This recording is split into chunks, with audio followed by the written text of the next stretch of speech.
Halo, Assalamualaikum warahmatullahi wabarakatuh. Apa kabar semua sahabat-sahabat saya di YouTube di seluruh dunia, dimanapun saja Anda berada. Jumpa lagi dengan channel saya, channel YouTube Johan Chandra Dinata. Semoga Anda semua dalam keadaan sehat dan selalu dalam lindungan Allah Subhanahu wa Ta'ala, dan tetap cerdas dalam bermedia sosial. Dukung terus channel saya, channel YouTube Johan Chandra Dinata, dengan mengklik tombol subscribe, di like, di share, ya, dibagikan kepada orang-orang yang Anda cintai dan Anda sayangi.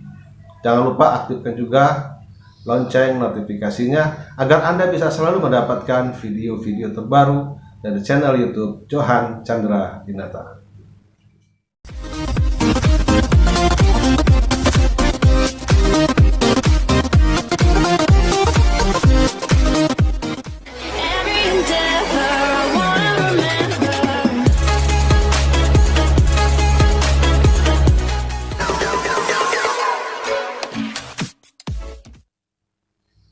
Video kali ini masih seputar penipuan dan pemerasan modus video polsek, yang mana pada hari ini kasus-kasus PCS ini masih terus berlanjut dan masih saja ada korban-korban yang berjatuhan. Tapi percayalah, dengan sering kita mencari informasi tentang modus-modus seperti ini, semakin kita tahu bagaimana cara mengantisipasinya, bagaimana supaya kita tidak kena jebakan PCS, bagaimana kalau kita sudah kena jebak tapi kita aman, tidak kena peras, tidak kena tipu. Justru bagaimana juga kita bisa tahu bagaimana malah pelaku yang kebingungan.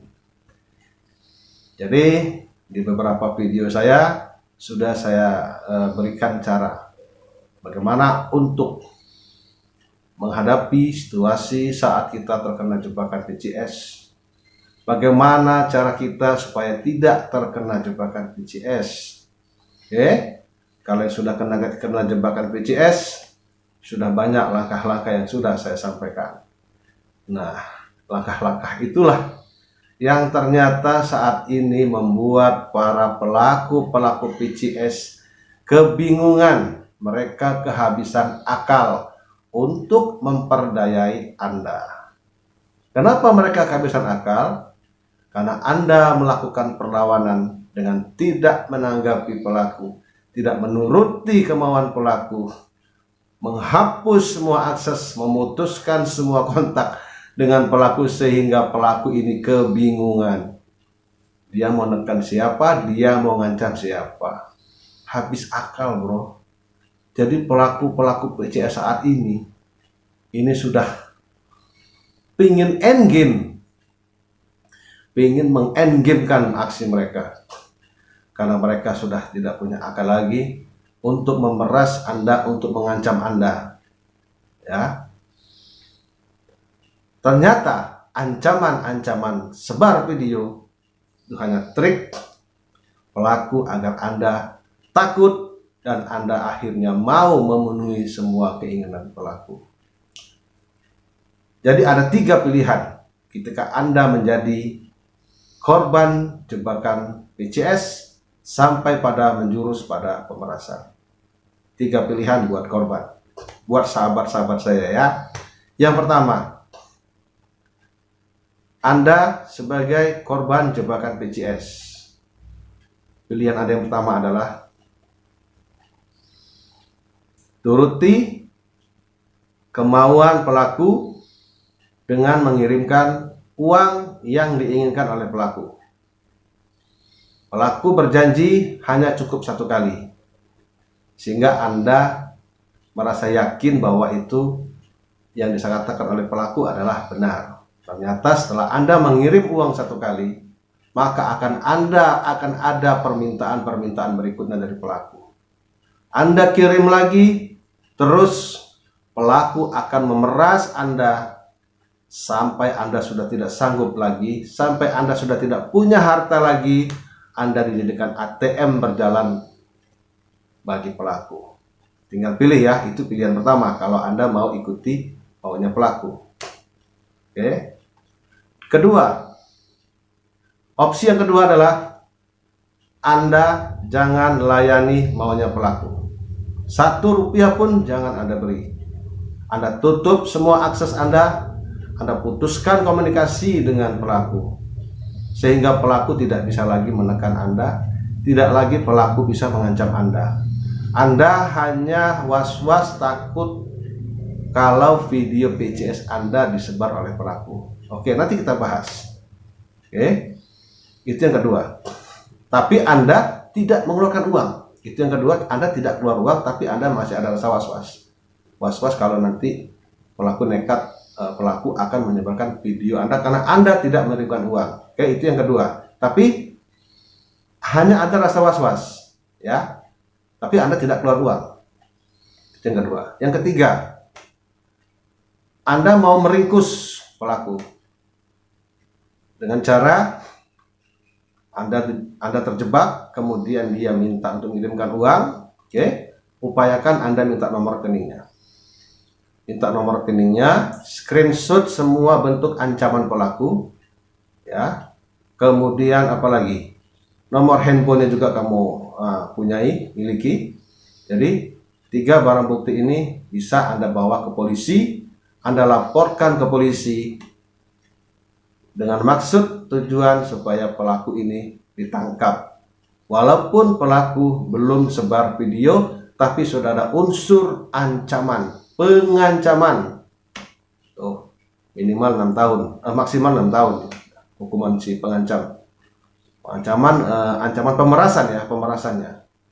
Nah, cuman hanya saja konsekuensinya Anda melapor ke polisi, Anda memakan waktu, memakan pikiran, mungkin juga Anda akan ada rasa malu dengan Pak Polisi karena ini adalah aib Anda, tapi yakin itu lebih baik ketimbang Anda melayani maunya pelaku. Tapi terserah Anda. Cara yang ketiga itu bisa meringkus pelaku. Oke, jadi ada 3 pilihan Anda. Silakan Anda mau pilih yang mana. Nah, saya kasih gambaran. Yang pertama, pilihan yang pertama, kalau Anda turuti maunya pelaku, hidup Anda selamanya akan merasa ketakutan. Di samping Anda ketakutan, video akan disebar. Karena ancaman seperti itu terus. Kalau nggak kirim uang, video saya sebar. Nggak kirim uang, video saya sebar. Sehingga Anda keluar uang terus. Anda tidak mau melapor ke polisi karena Anda malu dan sebagainya, sehingga Anda pendam sendiri derita Anda, sehingga Anda sampai frustasi, harta Anda habis hanya untuk menutup sedikit aib yang sebenarnya aib itu bukanlah keinginan Anda. Anda terjebak. Kalau namanya manusia hilap itu wajar, sudah biasa hilap, tapi setelah itu bertobat, tidak akan melakukan kesalahan atau kehilapannya lagi. Jadi nggak apa-apa, jangan malu. Ya, daripada Anda tertekan seumur hidup Anda, lebih baik Anda lawan pelaku. Oke. Yang kedua, seperti itu juga. Anda nggak usah takut, biar daripada Anda mengirim uang terus, lebih baik tidak usah, putus kontak, putus komunikasi. Kekhawatiran Anda video akan disebar, silakan. Video disebar, silakan. Itu hanya sedikit aib karena kehilapan kita, dan saya rasa tidak lama itu akan selesai aib itu, rasa malu kita. Tapi tadi itu tetap kita lapor ke polisi, ya. Jadi antara yang kedua ini antara saling menahan nih. Anda nggak ngasih uang, ancaman dia mau nyebar, ya kan? Anda nahan, dia mau nyebar, Anda tahan. Nah, jadi ada rasa was-was di diri Anda. Aduh, kalau saya nggak kasih uang nanti disebar. Nanti kita jelaskan lagi. Jangan berpikiran nggak ngasih uang terus disebar. Nanti dulu. Nanti kita bahas. Yang ketiga, langkah yang paling tepat, lapor polisi. Ya, lapor polisi. Walaupun belum ada unsur Anda diperas, Anda mengirim uang, tapi Anda sudah memiliki nomor rekeningnya. Jebak aja, jebak pelakunya. Ya sudah, kirim nomor rekeningmu. Nah, itu kita jebak dia dengan nomor rekening. Ya, ambil nomor rekeningnya, nomor handphonenya kamu simpan juga. Kemudian screenshot chatting ancaman-ancaman dia untuk menuju ke pemerasan. 3 alat bukti. Satu bukti lagi ada di pelaku. Tangkap pelaku, bukti rekaman itu ada di pelaku. Lengkap sudah 4 alat bukti, sudah memenuhi unsur tidak pidana kejahatan, sudah tidak ada lagi alasan pelaku untuk mengelak masuk ke dalam bui. Anda melapor ke polisi hanya malu dengan Pak Polisi sebentar saja, tapi kepuasan Anda sudah bantu memberantas kejahatan. 3 ini ya. Gimana pelaku nggak gemeter ya? Kehabisan akal.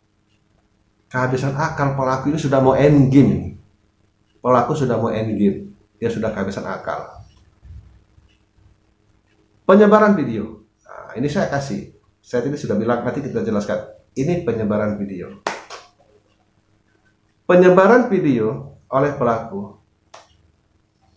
Dia juga menghitung untung dan ruginya. Pelaku menghitung untung rugi. Dia menyebar video, berarti dia siap untuk mengambil yang ruginya. Ruginya apa? Ketika video disebar oleh pelaku, maka korban tidak terima, ambil langkah. Korban segera melapor kepada polisi, dan saya yakin dengan bukti-bukti yang cukup, polisi hitungan hari akan menangkap pelaku penyebaran video. Itu satu. Ini pelaku itu gemeter, ini takut luar biasa. Dia takut kalau Anda tidak mau memenuhi keinginan Anda. Itu yang dia takut. Karena dia harus memaksa untuk ngasih uang, kalau enggak disebar. Nah, nyebar ini dia juga nggak berani. Pelaku tuh nggak berani nyebar. Dia hitung-hitung untuk ruginya.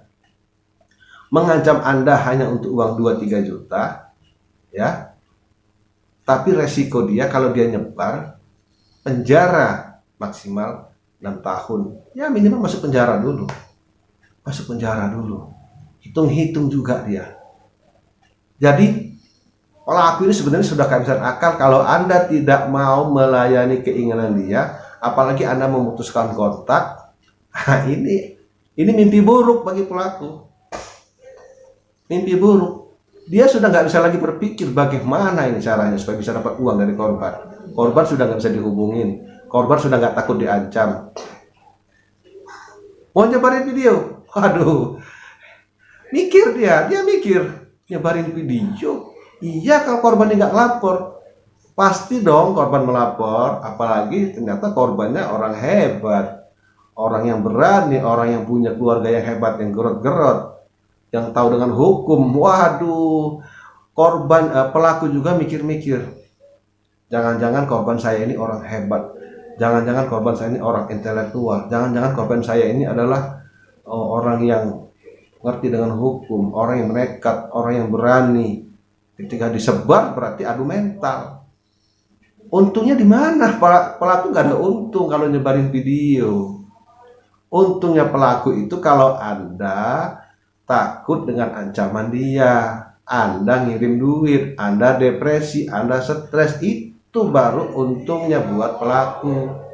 Pelaku dapat uang dari Anda karena Anda ketakutan. Ya, itu untungnya pelaku. Nyebar video itu kerugian bagi pelaku. Dia siap berhadapan dengan hukum. Hari-hari si pelaku ini dalam ketakutan karena dia sudah menyebarkan video PC seseorang yang dia sendiri tidak tahu orang ini sebagai apa. Jangan-jangan ini orang kuat. Kalau ini orang kuat, korban ini, selesailah pelaku. Orang awam pun juga sekarang sudah pintar, sudah berani melapor ke polisi. Ini kerugian pelaku kalau dia nyebar. Jadi Anda, sahabat-sahabat saya, jangan takut dengan ancaman pelaku. Justru pelaku itulah yang ketakutan. Kalau Anda tidak mempan diancam, Anda sudah tidak bisa lagi diancam. Disitulah kebimbangan pelaku. Ya, ancaman untuk menyebar. Silakan kalau dia mau menyebar, itu kebodohan bagi dia. Menggali lubang kubur sendiri, membuka pintu bui dengan sendirinya. Oke, Anda ingin melakukan langkah yang ketiga, jebak pelaku dengan minta nomor rekeningnya. Hati-hati pelaku. Sekarang masyarakat Indonesia sudah banyak yang pintar, sudah banyak yang tahu dengan modus-modus Anda. Kirimkan nomor rekening ke korban. Silakan. Saat itulah Anda terjebak. Jangan kamu kira kami tidak pintar. Kami bisa lebih pintar dari kamu. Ini untuk pelaku ya, saya sampaikan. Kami masyarakat Indonesia tidak semuanya bodoh. Tidak semuanya penakut. Ya, hati-hati Anda. Nomor rekeningmu itu sangat mudah bagi pihak polisian untuk melacak di mana keberadaan Anda. Itulah yang membuat Anda takut kan? Anda gemetar. Anda kebingungan kalau korban tidak mau lagi menuruti kemauan Anda. Korban melakukan perlawanan. Sebar video yang Anda ancamkan itu adalah gertak Anda agar korban takut. Beranikah Anda menyebar video? Saya katakan pada pelaku, berani nggak? Hitung-hitung dulu bro, untung rugimu. Tidak ada untung kamu menyebar video itu, yang ada rugi. Penjara menantimu. Jangan kamu anggap semua korbannya adalah penakut. Mereka semua adalah orang-orang yang berani. Hanya saja mereka kasihan sama kamu. Korban kasihan sama pelaku, tidak mau melapor. Ya. Jadi end game. Pelaku sudah kehabisan akal. End game. Ya. Saya yakin sekarang pelaku sudah kelimpungan, sudah mulai kocar-kacir karena mereka sendiri takut. Jangan-jangan mereka sudah dalam DPO Polri, daftar pencarian orang, tanpa mereka sadari, tanpa pelaku sadari. Hati-hati pelaku ya. Hidup kamu tidak akan tenang. Polisi sekarang sudah punya DPO. Jadi tinggal kita sama-sama berhitung antara korban dengan pelaku. Pelaku memperhitungkan sebar video, ruginya banyak. Tidak sebar video, masih ada kemungkinan dapat uang. Tinggal sekarang korban berpikir mau ngasih uang apa enggak. Itu aja. Saya sampaikan pada korban itu tadi. Kalau kamu kasih uang seperti itu konsekuensinya. Kalau kamu nggak kasih uang, seperti itulah konsekuensinya. Antara kita dengan pelaku adu mental. Saya nggak kasih uang, berani nggak kamu nyebar? Ya kan? Saya nggak kasih uang, kamu berani nyebar nggak? Itu bilang sama pelaku seperti itu kira-kira. Kamu berani sebar, nggak hitungan hari, ringkus, tangkap pelaku. Jadi untuk pelaku PCS, pemerasan PCS, hentikan aksi Anda. Semua masyarakat sudah banyak yang tahu modus-modus ini sebelum Anda tertangkap oleh polisi. Sebelum akhir hidupmu berakhir tragis di jeruji besi. Hentikan. Biarlah korban-korban yang sudah Anda peras, mereka sudah mengikhlaskannya, dan mereka sudah tidak mau lagi terjebak oleh tipuan Anda, dan mereka juga sudah tahu modus-modus seperti ini. Dan mereka juga sudah memberikan informasi-informasi seperti ini kepada siapapun orang-orang di sekitar mereka. Jadi langkahmu semakin sempit, wahai pelaku. Sekali kamu berani sebar, hitungan hari, hitungan jam, kamu sudah dijemput oleh polisi. Oke, para korban, jangan takut dengan ancaman pelaku. Kita sama-sama punya hitungan. Disebar video, saya hanya akan malu sesaat. Dan itu pun saya bisa berargumen bahwa itu bukan kesalahan saya, itu kelalaian, itu kehilapan saya hanya dijebak. Nah, itu aja konsekuensi. Hanya itu aja yang akan membuat malu korban sesaat aja. Tapi nggak lama pelaku yang akan menderita bertahun-tahun berada di jeruji besi. Itu saja informasi dari saya. Saya hanya ingin memberikan ini pada Anda supaya Anda tidak usah takut kalau sudah kena jebakan DCS, dan Anda yang belum kena jebakan, jangan sampai Anda kena jebakan DCS. Dukung terus channel saya, Johan Chandradinata. Klik subscribe, di like, share, dan jangan lupa aktifkan lonceng notifikasinya. Salam cerdas dari channel YouTube Johan Chandradinata. Assalamualaikum warahmatullahi wabarakatuh.